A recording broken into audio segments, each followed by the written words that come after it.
For our next presentation, I'd like to call on Dr. Victor Abbey. He is the CEO Managing Partner, V5 Solutions Limited, and FV Global Consult. His topic, Strategic Leadership Positioning, Building a Learning Organization to Attract Future Global Investments.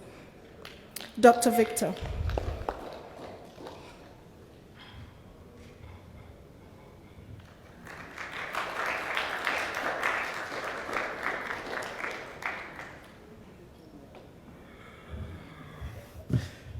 Your Highnesses, ambassadors, special distinguished guests, fellow Africans, and our hosts, the Emiratis, good afternoon.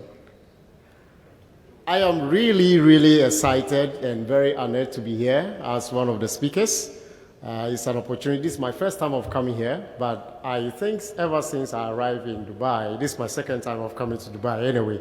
I've seen a lot of changes around, and that means that we're moving forward and seeing a lot of fellow Africans and businessmen around here. I feel really excited to be here, especially listening to the previous speakers talking about the fact that Africa is the hub for further development of the world, or the hope for the world.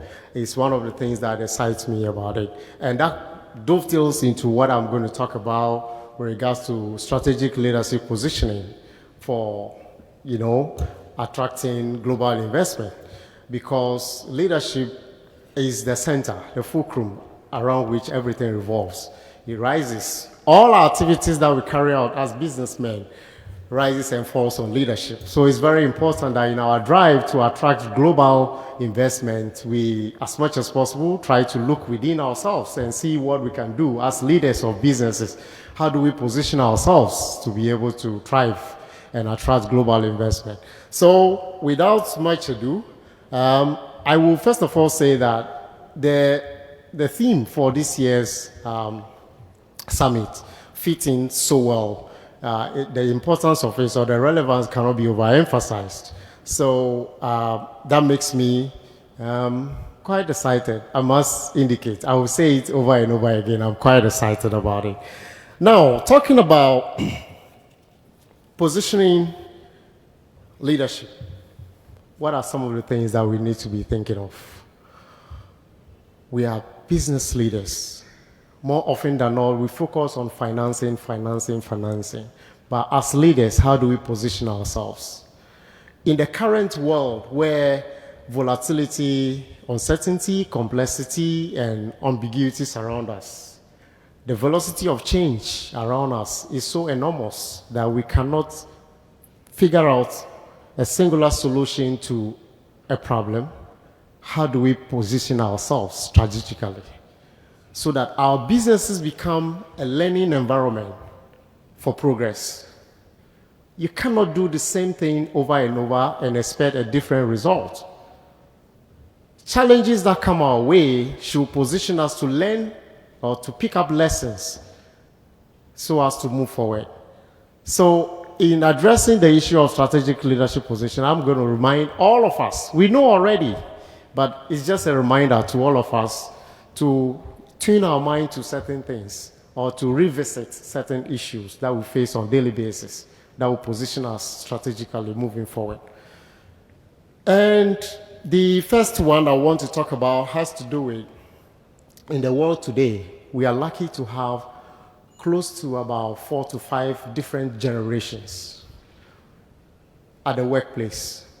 How do we, as leaders, strategically position those leaders across the different generations to be prepared and knowledgeable in attracting or in demonstrating to prospective investors that indeed capacity exists in our businesses when they invest in? So capacity building for the various generations. Talk about Generation X, which most of us belong to anyway. For the baby boomers, they are already those above 60s. They are mostly the board chairman and all that. But as those who are in the front row, the Generation X and the millennials and the the what we call the generation alpha, the younger folks coming up that we are engaging in our businesses. Technology is at their peak. How are we building our businesses around technology, using the capability of those younger generations? Because these guys are very smart at technology. How do we employ technology using capacity of those generations to be able to position our businesses well? Because across the globe now, technology is driving everything. And that's the next thing I'm going to talk about. The fact that technology is driving everything means that strategically, you as the businessman must also equally position yourself in a way that technologically you'll be able to use technology to facilitate your business. Now, let's come to face the COVID-19 2020 when the whole world, the globe locked down. Most of us had to resort to use of technology to transact businesses. Who knows, in the next 10 years, in the next 30 years, in the next 50 years, how are you positioning yourself to be able to operate virtually without physically present anywhere? We're already experiencing it, and Dubai is one of the countries that have highly demonstrated to us what it is to do business, virtually. The next thing I'm going to talk about has to do with strategic collaborations. We are here. We have a lot of people from diverse backgrounds, different countries, with different business interests. How strategically are we positioning ourselves as leaders to collaborate across? It doesn't matter where you're coming from. The world today is not about your corner. You cannot afford to remain in your corner. You must collaborate across board. The resources within one particular space is not enough. You cannot have enough. You must collaborate across. So all of us here, my kind reminder is that let it not be just a sitting for the sake of it. There must be strategic partnerships and collaborations that come out of this. And come next year, I appear on the platform, I should be able to attest to one single partnership that I have gotten out of this. So it is important that all of us bear that in mind. It is not just for the ceremony of it. We must gain something from it. Reach out to somebody. Make that strategic partnership today. The other one, the previous panelists talk about ESG. Our companies and our leadership role in our companies will have to be informed by our interest in ESG matters, environment, social, and governance issues. How do we cater, or how are we catering for the environment that we operate in? The climate change issues, your business, how is it impacting on the environment? Social issues, humanitarian needs, the needs of your employees, your communities that you operate in, how do you care for them? The diversity at the workplace, how do you cater for that? International or global business investors will be looking out for your care for the environment, your care for your community, your care for your own employees as well. And what governance structures do you have in place? Talk about stakeholder interest management, compliance with the legal regimes within your various countries, even within your own company. Corporate governance issues that are within the processes and procedures you put in place. I, as an investor, want to be sure that everything you do not arrogate everything to yourself as a leader. You want to be seen as a very transparent person, because by so doing, you are likely to exude what I call the trust equation. The trust equation has to do with the fact that your credibility, your reliability, and your intimacy divided by your self-orientation plays a critical role. How credible you are, how reliable you are, how close you are, and divided by whether you are a self-centered person or it's all about you makes a big difference. Let's embrace corporate governance issues in order to attract investment across the globe. The other thing is, of course, while building human capacity within your business or our businesses as the leader, to position the various leaders across board within your organization, how do you also strategically plan for succession? Succession planning. Because investors want to look out for who takes over from you when you are not there. Is there capacity within your business? We're talking about the next 50 years. How are you positioning the various levels of leadership within your business in such a way that come the opportunity in the next 50 years, you will be in a position to grab those opportunities? It's a leadership positioning issue. It's a strategic matter, and we need to ponder over that. Many family businesses do not plan for this. The business revolves around the owner, the founder. Once the founder is gone, the business collapses. Why should it be so? And if you look at businesses, international businesses across the globe, succession planning starts from the word go. Everybody knows who is taking over what at any point in time. It's an issue I want us to wrap our minds around and be able to deliberate on in our. It is not all about you. Then the other thing is our business leadership decisions should be centered around scientific business research. It is not all about opportunity is here and you jump on it. Scientifically, research must be conducted to prove that indeed the feasibility of that business is high or the profitability of the business is high. Business decisions should not be based on the whims and caprices of individuals or friendships or I feel or feelings or emotions. It should be informed by scientific underpinnings. That is research-based. It should be proven beyond reasonable logical doubts that there is a prospect in this business, not just the talk about this is an opportunity. For example, talking about my Zimbabwean friends, investment opportunities in there. A lot of research has gone into what they are putting out there because they have researched and they have proven that this is the quantum of lithium available in their country. And that is what I'm talking about. It should be based on scientific research outcomes. You know, it's very important that we understand these are the critical issues that we need to talk about. But let me be quick to also bring this other issue to our attention. That has to do with the fact that leadership positioning not only at the corporate level, but at the diplomacy level as well. Because diplomacy, that's international collaboration by way of political diplomacy, also helps in promoting businesses. If Africa is to benefit from global investment in the next 50 years, it calls for a different leadership approach. A different leadership approach that centers around mindset recalibration.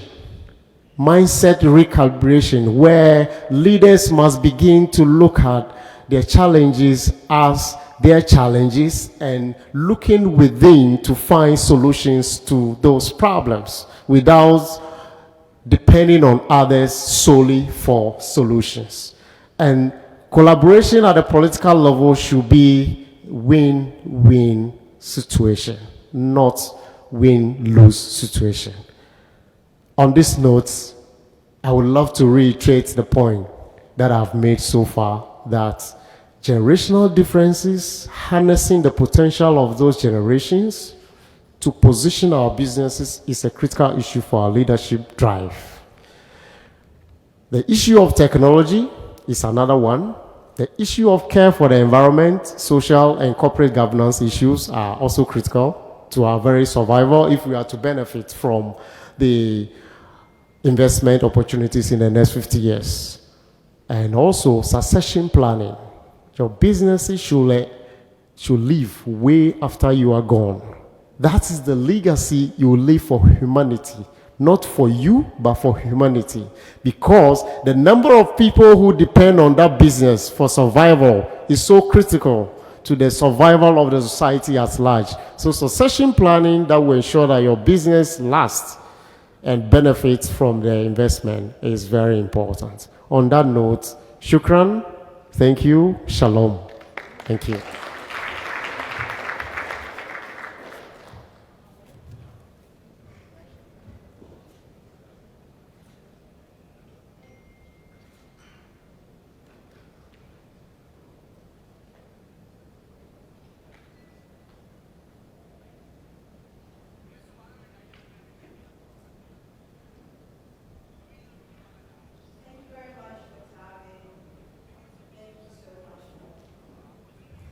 Your presentation, at least capacity building has re-echoed again, and I think it's a very important thing.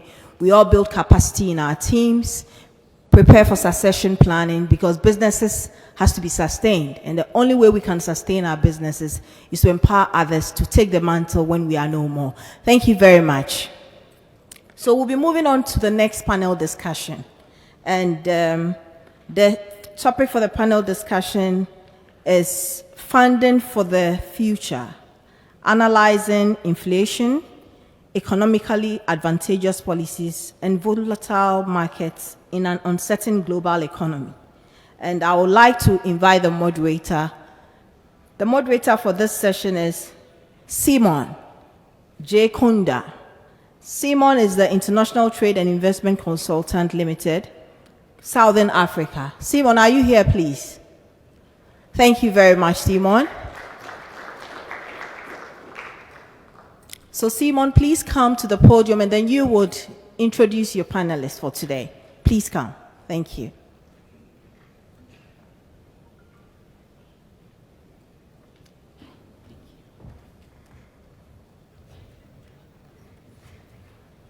Good afternoon, everyone. I have been given 30 minutes to manage this panel, which is titled Funding for the Future, Analyzing Inflation, Economically Advantageous Policies, and Volatile Markets in an Uncertain Global Economy. So just to set the tone, we know the theme of this summit is the future of global investments towards the next 50 years. I want us to have the same energy. Do we have the same energy? We came to download and upload data, so we must have that data. Can someone say, I have data? It don't sound like you have data. Do you have data? It is common for our seniors, especially the honorable ministers, to upload data and not download, because they only want what they want. So I want to find out if they have data. Honorable ministers, do you have data? Oh, okay. Let me introduce my panel real quick. The first one is Ambassador Dunstan Pereira, who I'm privileged to have on my panel. He's from the private office of the Sheikh. Please.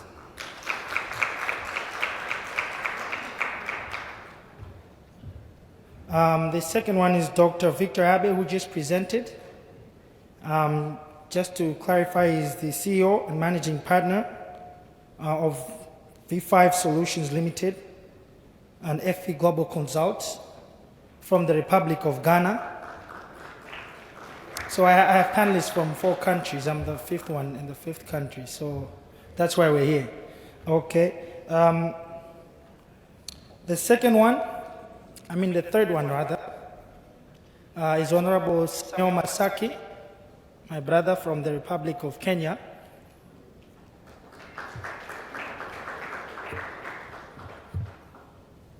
Please, Honorable Masaki. I have Mr. Tafadzwa Musarara, the chairman of the Grain Millers Association of Zimbabwe. I don't need to mention the country anymore. It's Zimbabwe. Thank you very much.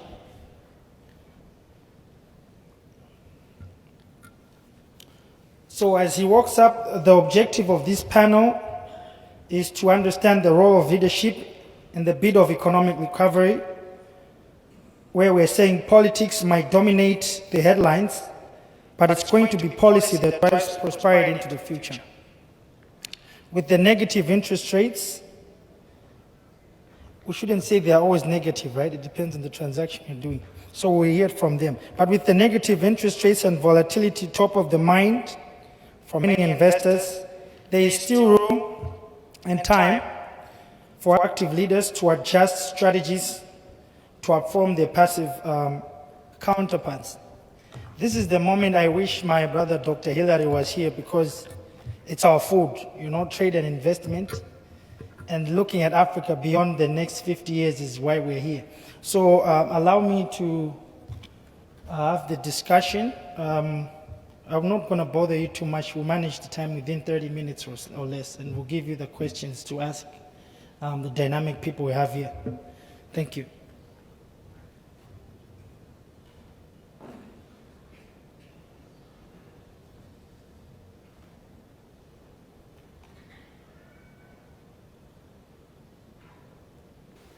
Right. Check if the other mics are working.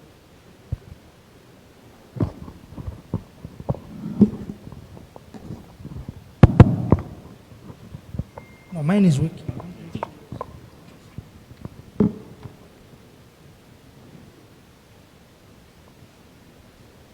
I'm just going to give each one of us a question, brief ones.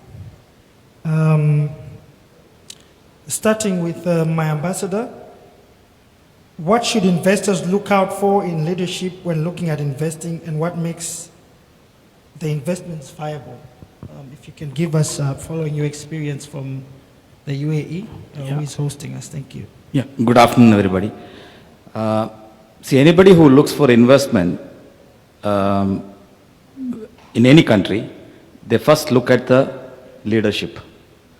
UAE is a classic example where the country has been growing phenomenally well because of the excellent leadership.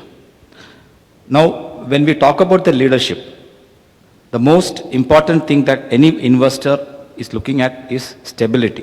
In the sense, if he is investing a certain amount of money in any country, how stable is that country for him to enhance his business and ensure that the return of investment is happening in a stipulated time frame. In UAE, the advantage what we have is the leadership is a monarchy. It's not a democratic like in other countries. So what happened is there is a consistency in terms of the regulations, the policies that is being implemented in this country, which everybody knows that it is not going to change. The policies or the regulations that is being implemented, it either improves further, it doesn't get reverted or reversed where it happens in a democratic country. Because it's not to be blamed on any leaders or leadership, because a democratic country functions like that. There is a limitation for the leaders to perform in those countries for about 4 years or 5 years. And once the leadership changes, definitely there's going to be an impact on the policies that has been implemented, which can or cannot impact the businesses. So people look for a consistent quality of performance in any country, and that depends on the leaders and the leadership that it prevails in that country. And today we have seen the leaders from many countries talking about those countries, and that gives a lot of confidence, because when they come and say, come, we are here to support you, we are here to give you all kind of thing, that is what an investor wants. Thank you. Thank you very much. The next one is sensitive, is an excuse for most countries now, but let me just put it out. Investors are looking for a safe haven for their investments.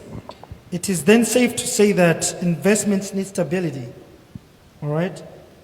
But with the current global crisis, as a result of factors mostly relating to the Russia-Ukraine conflicts, how with the current landscape affect investment? Please, Mr. Tafara, if you can take that one. Thank you. Thank you very much. moderator, for asking me the most tough question. We sincerely hope and pray that peace will return in the Eastern Europe. However, the crisis that has happened, the geopolitics that is currently unfolding, has caused three challenges to the world, and which can be tapped into opportunities. The Ukraine-Russia conflict has caused three major shortages, 3 Fs: food, fuel, and fertilizer.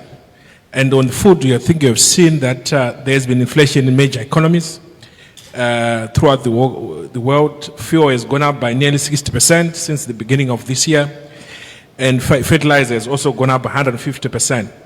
These 3 major commodities has affected Africa the most, to the extent that there's been a spike in the commodity prices, viability challenges for farmers, and indeed Africa needs alternative or additional sources for these 3 Fs, which poses, again, is an opportunity for the UAE to come and invest in Africa. The future of African economic growth is agriculture and infrastructure development. Again, it provides an opportunity for UAE to come and invest in those areas. I will just give example of my country, Zimbabwe.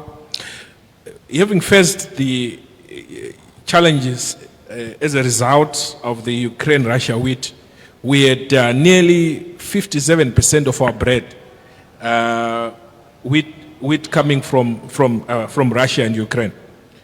The Second Republic, the current government, worked with the private sector to come up with a well-oiled fund agriculture program. And to date, since colonization, we have, in fact, this year we have harvested the biggest wheat, which is more than 14 months requirement. We have been net importers of wheat. So from that crisis, we have seen an opportunity, and our government and private sector are working together on that one. We also have seen a lot of infrastructure development because the usual investors have shied away largely due to Corona and others.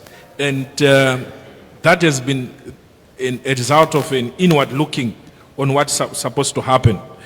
We feel that the ambassador has said it, he has put the conditions very well, that he has to proceed in foreign investment on the issues of governance, and the previous speakers have spoken. But we feel that Africa, largely, you have seen peaceful and successive governments, transitions. Kenya is a good example, Malawi, DRC, and others. And I think Africa is now ripe for investment, and it should be the prime destination for investment. However, we feel that certain countries have been affected by certain international and bilateral decisions that has been made on smaller economies. In our country, we are currently seized with economic sanctions that has been imposed on us, which are affecting business. And I hope this Africa Summit will actually add a voice to their removal, so that we are at par and our engagement efforts are going to be enhanced. Thank you, moderator. Thank you, Mr. T. That's some good data, eh? I don't see the energy. I don't see the energy yet.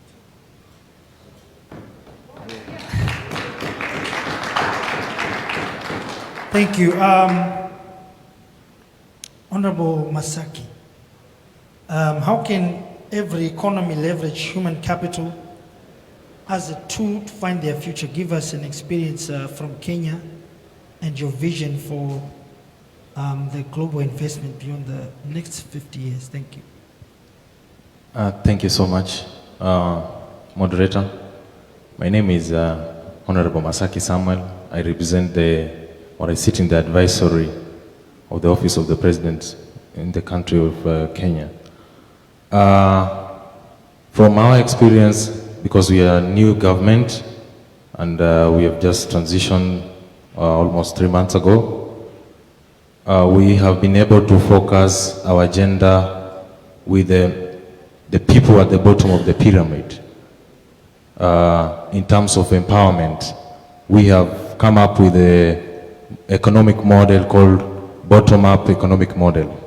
That was what we have been targeted, that we want to invest in the lowest groups of people within our country, the ones that do not have the capacity to earn a living, so that we can invest in them, so that we can be able to generate wealth.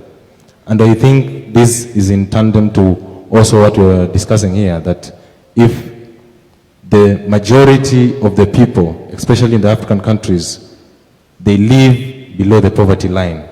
If we as African countries and African leaders can get serious and invest with our people, invest in them, then we are going to generate wealth and grow the economy.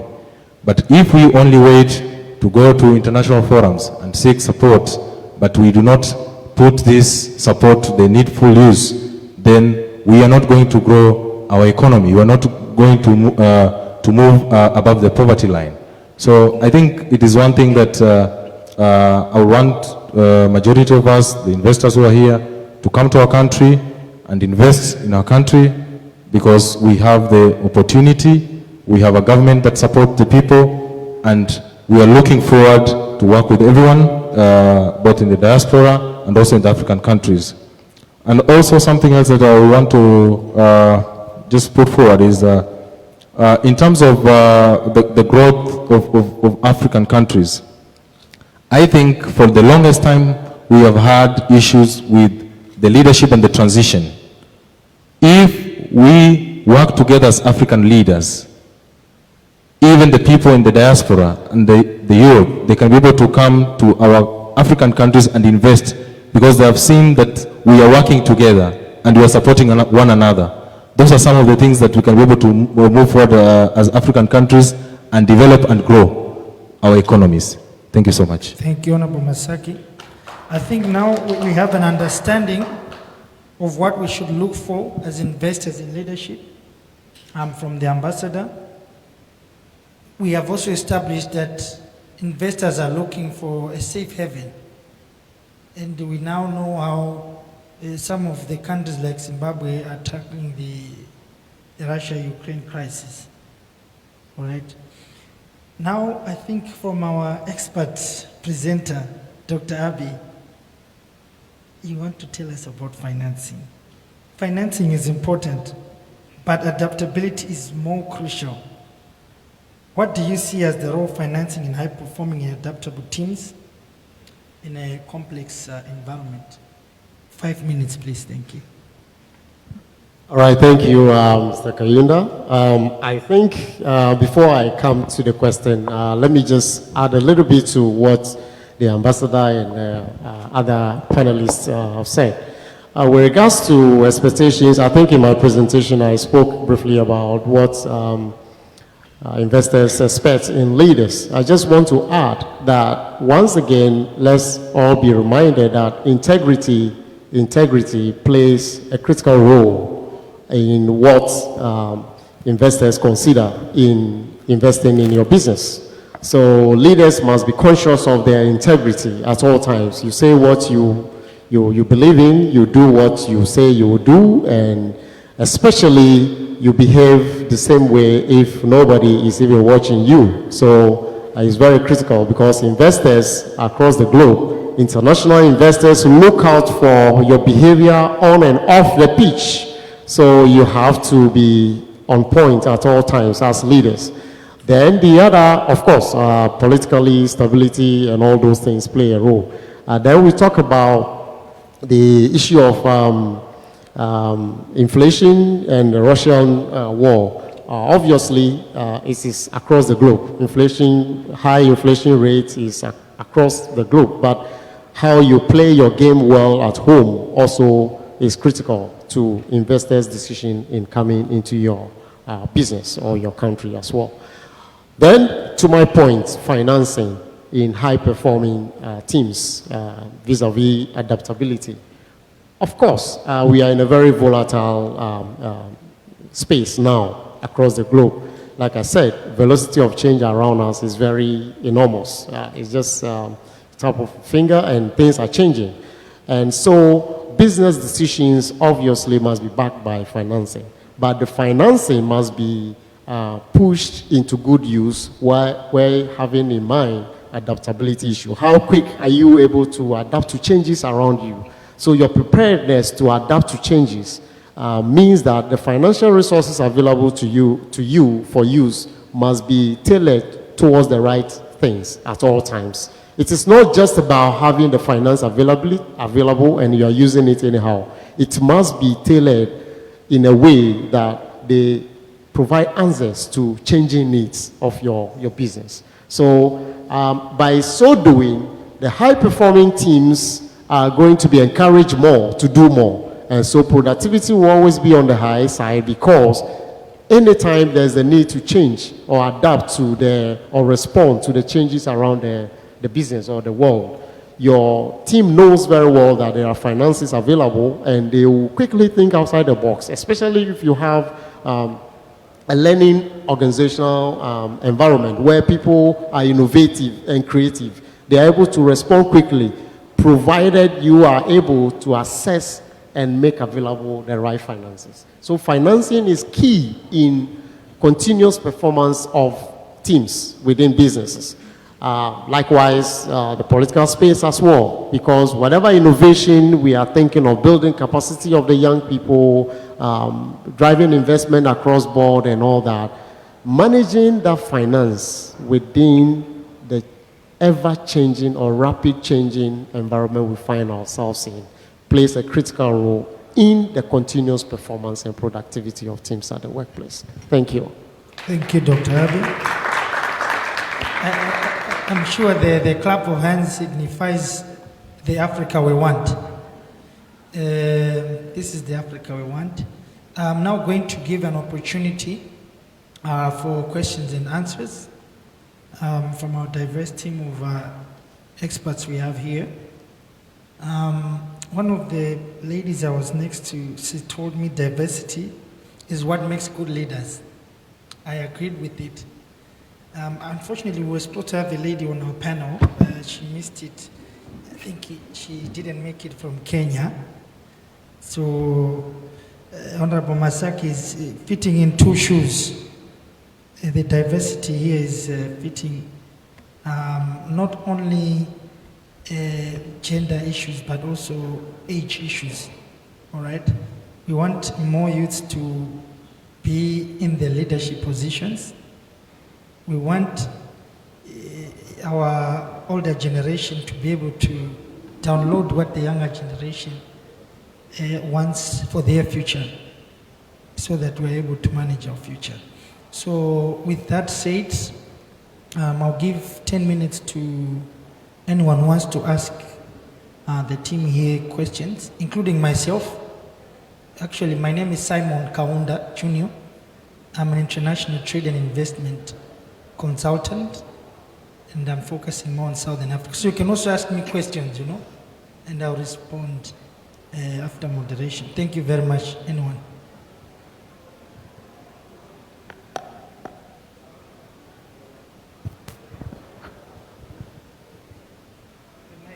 Mike, in my time, eh?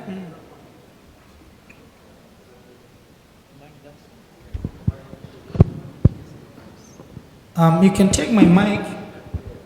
No, it's fine. We're winning. It's okay.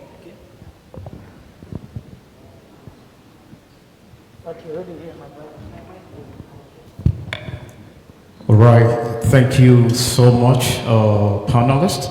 My question, just as this team is African Dubai Summit for Investment. Now, I want to know and ask the Honorable Minister, just as Dubai has been the hub for real estate and whatnot, and it's been like that for some time now.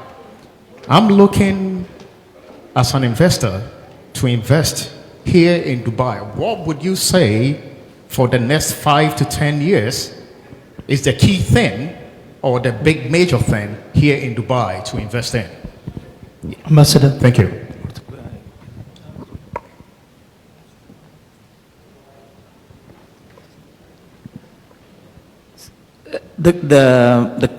As you know, in Dubai, if you see, the rules has always been amended to be favorable for the investors.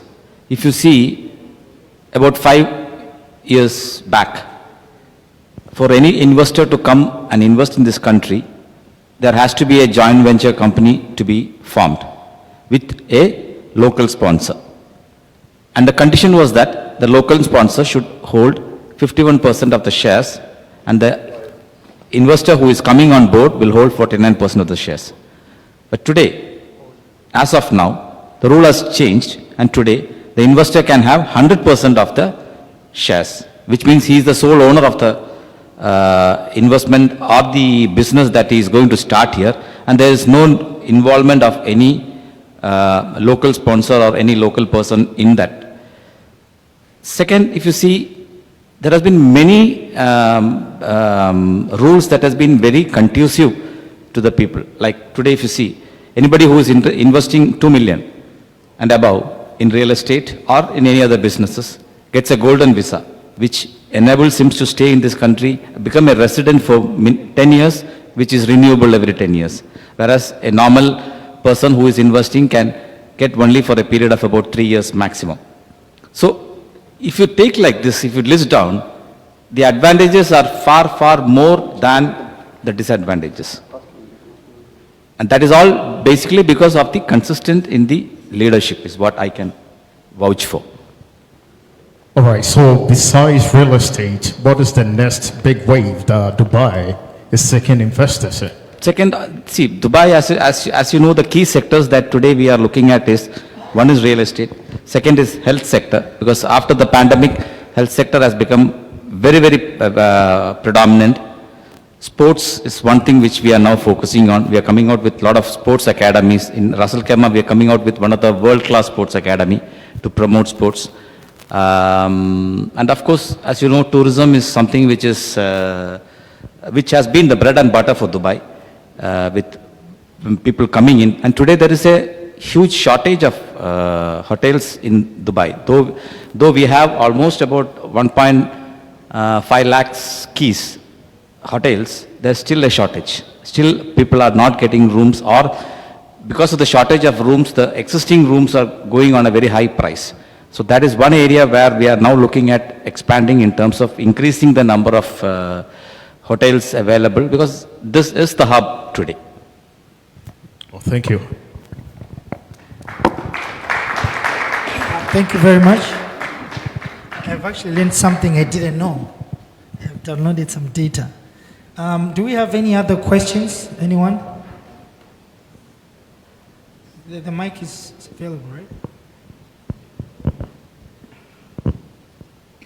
I don't see anyone, so I'm assuming. Oh, okay. Please.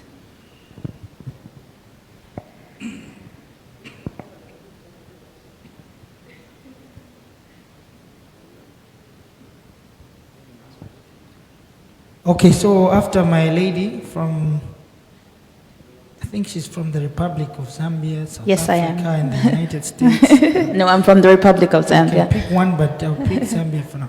Okay, and then after your question, we're gonna go to my madam from Zimbabwe, which is open for business. Thank you. Okay, mine is not a question, but we spoke earlier about diversity, and I think you didn't touch much upon it. And I think it's a fundamental thing that we need to talk about as Africa-Dubai Investment Summit. And for the ambassador, Dubai is very big on leadership. And I think what Africa is lacking today is great leadership. So we are enforcing that Dubai should do a model that helps us, especially as part of the summit. You know, LWD needs to do something in terms of leadership, because in Africa, yes, we have the resources. We're a hub. We're open for investment just as much as Zimbabwe is. across Africa. But one of the key things that we haven't done is implemented great leadership as Dubai has done.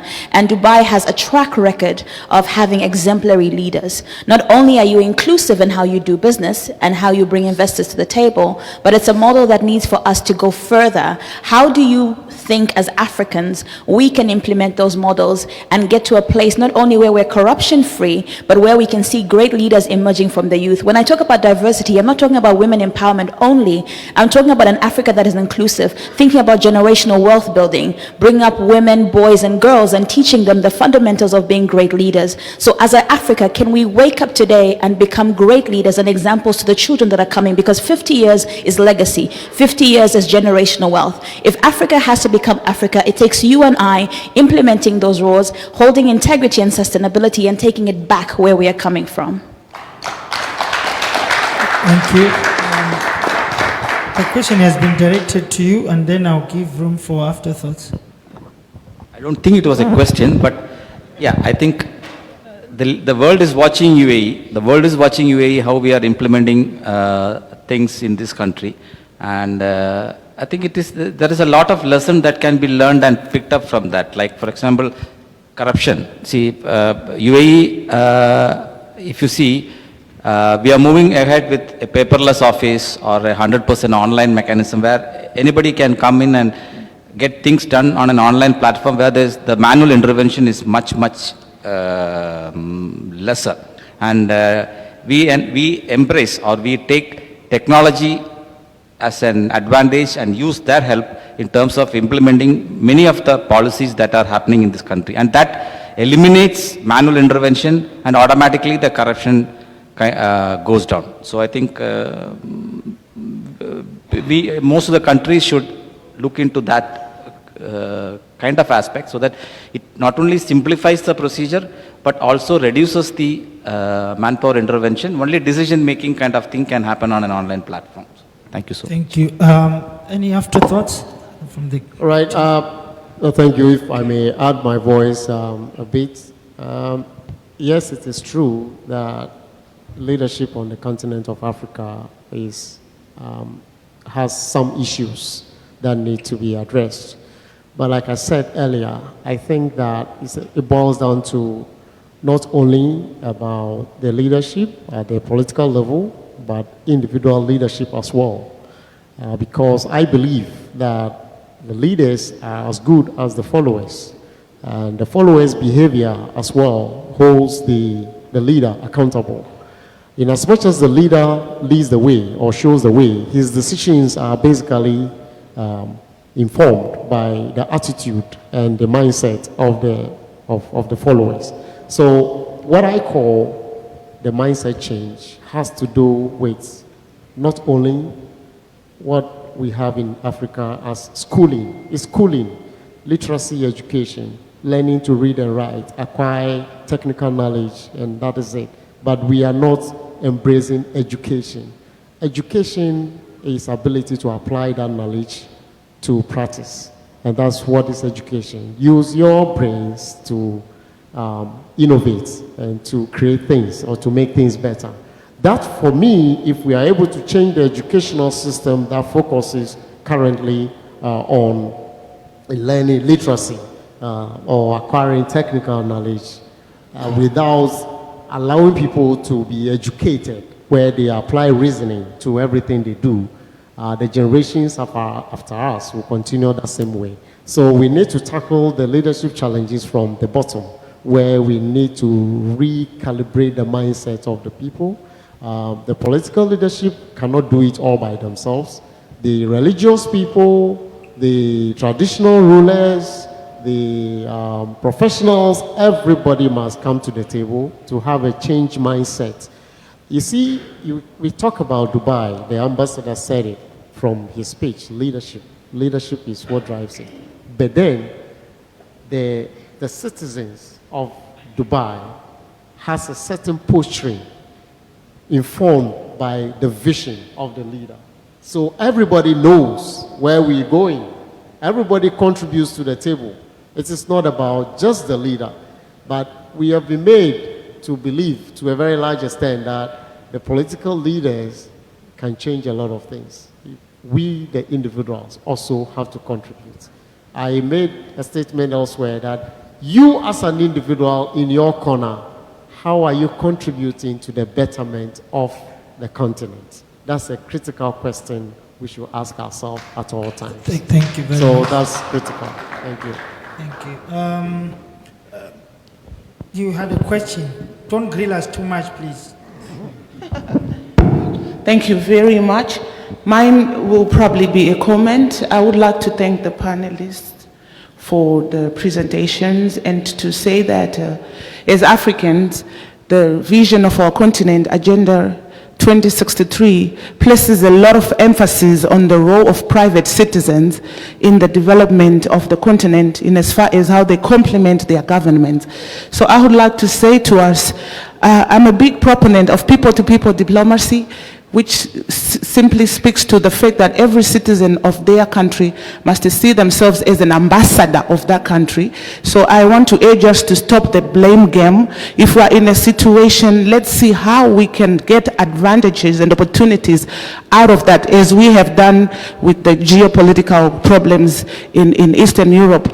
We must draw lessons even from the Russian Federation itself, because after being given all types of sanctions, the country still remained strong and continued to survive, and its people were not affected. And I want us to, as we get out of this house, to see how we can all contribute in our own countries, to see the vision which our leaders have given us and see how we as private citizens can fit into that. I want to also share with my sister from Zambia that, yes, I agree with you, there is need for to be in leadership, but I want to invite her to Zimbabwe to come and see how much the young people have been brought on board by the leader. Our president has a mantra of development which says leaving no one and no place behind. And in Zimbabwe over the past 12 months, there has been a big appetite for entrepreneurship. How do we change livelihoods of people? If people are in business, there's no poverty. That's how we achieve first the national vision of Zimbabwe and then the continental vision. So I want us, as we go back to Africa, to draw resilience from what these gentlemen were sharing with us and say that it doesn't matter what situation we find ourselves in, economically, politically, or whatever. How can I, as an individual, in my own locality, contribute to making things better instead of just complaining, because no one can give us the Africa that we want apart from ourselves. I thank you. Thank you very much. I think there's the last question. I'm taking the last question because of time. We will have an opportunity for B2Bs. Okay. I'm going to have to take two more last questions. Okay. Please go ahead, my sister. Okay. Introduce yourself and where you're from, greetings from Azerbaijan. It's my first time to be in this summit, and also Azerbaijan is also interested in Africa countries to invest. You know that Azerbaijan is oil country, is rich country, and we have many businesses and businessmen in Azerbaijan. And within the Ukraine and Russia war, there are many Azerbaijans and Russians businessmen are looking for countries where they can invest their money. And it's great for me to be the part of these investments because we have good relations. And now we are creating the Chamber of Commerce Africa and Azerbaijan. It's registering in Azerbaijan, and after the registration, I would like you all invite to our Azerbaijan to see our country and also do some trades. Okay. I'm also the resident of OIM. We have whole company here. It's about 10 years. But what's the problem with Africa? I have many requests for palm oil, for charcoal, for others. But I can't receive any specification, any certificate of analysis. It's a problem for each product. And also the financing. We want to do the payment, but we are afraid to do the payment because no any bank guarantees. You know that I don't want to say it, but you all know that now we have cybercrimes, and many of these cybercrimes is origin from Africa, from Nigeria. We are looking, yes, we are searching and analyzing and see that IP address is from Nigeria, and really it's very, we are very afraid of this situation. It's a very big problem to the buyers or to the sellers to do some trades with Africa countries. And I want to know that maybe you have platform, reliable owners, partners, real companies registered, you have bank companies, guarantee. Maybe you have a platform where I can find the buyers or the sellers, because so many scammers in this, in Alibaba, in like this, global buyers, many platforms, yes. And my question is, please, please find me buyers and sellers from Africa, reliable and honest, because I want to import to Africa and export from Africa. I can do it, but I can't find, but I face it with these issues. Thank you so much. Thank you very much. Because of time, if you may allow me, Honorable Masaki from Kenya, the biggest economy in East Africa. I think it's more than 100 billion. Can you tell the lady in regards to what she has asked and how you would foster business between, say, your country and Azerbaijan? I know this country, I actually just knew 4 days ago, and I'm interested to go in there. Honorable Masaki, please. Just to respond to the question, I think with what we have developed so far as a country is through the Business Council and also the business chambers of commerce. We are reaching out to different countries, especially in diaspora, on how we can be able to come up with interventions that can be able to create partnerships with the two countries. And that's what we have been able to do. In recent years, there have been a lot of challenges with the transaction or doing business, but as of today, we have reduced those risks. So through our Chamber of Commerce, we are reaching out to those countries, especially in Europe. Here in Dubai, we have, through the Chamber of Commerce, we are able to do intergovernmental relations and cooperation so that we can be able to reduce those risks. So it's about also the countries, African countries, coming up with those regulations that can be able to help even the diaspora countries to invest in Africa. It is through our East African community whereby we have been able to reduce, come up with agreements that can be able to enhance trade within the East African community. So if we are able to move forward as an African in general, we'll be able to advance and help African countries to do business together and also invite the diaspora countries to come and invest in African countries. Thank you, Honorable Masaki. Mr. Tafaja, do you have any input? Thank you very much. Good presentation from the lady from Azerbaijan. A story is told about one of the Europeans' biggest shoe company, which came to Africa, sent a salesman 200 years ago, and salesman went back and said, there's no market in Africa because people don't wear shoes. And they sent another one. The second salesman says, there's a market in Africa because people don't wear shoes. So definitely Africa is a potential source market for you. And perhaps we need to change the structures of what we do. For instance, in Zimbabwe, we have got the tobacco industry. European countries that want tobacco have come and set a shop in Zimbabwe. They invest in the production of tobacco, buy it and export it to their home countries.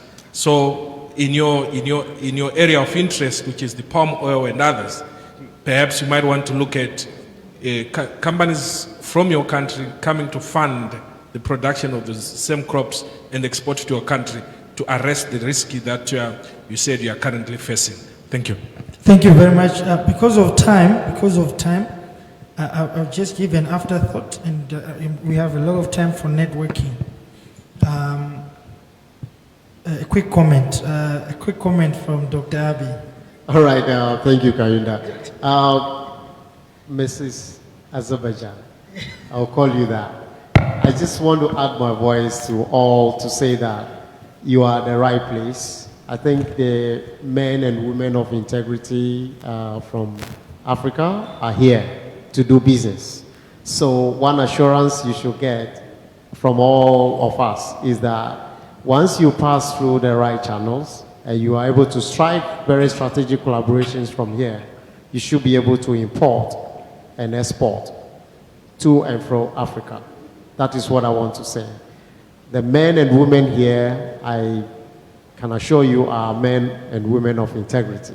And just strike the right button with strategic collaboration and your business is guaranteed. Thank you. Thank you very much. So we can see there's a lot of things to talk about. I'm sure we'll have time. I've been asked to wrap up. Ambassador, you took up the shoulders of UAE. Please pass the message. The Africa we want is for the UAE government to also be coming to Africa. We want your sheikh to come for holiday in the home heart of Malawi. See our fish. No, stay at our lodges. Yeah, as I mentioned in my keynote address, it's Africa and UAE has a very cordial relation, and we are looking forward to support. In fact, we are working with many West African countries in terms of infrastructure development, be it the roads, the airports. So there is a lot more that Africa can deliver, and it is going to be the next continent that the world is watching. So let's make use of it. Thank you very much, panelists. Please give a big hand for this great panel, and thank you very much.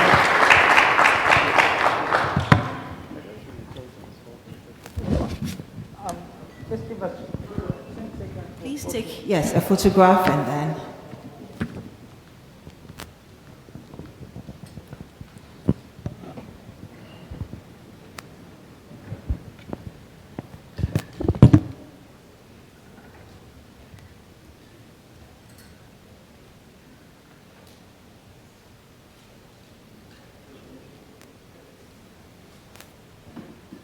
Thank you very much. It was a wonderful panel discussion. We are grateful.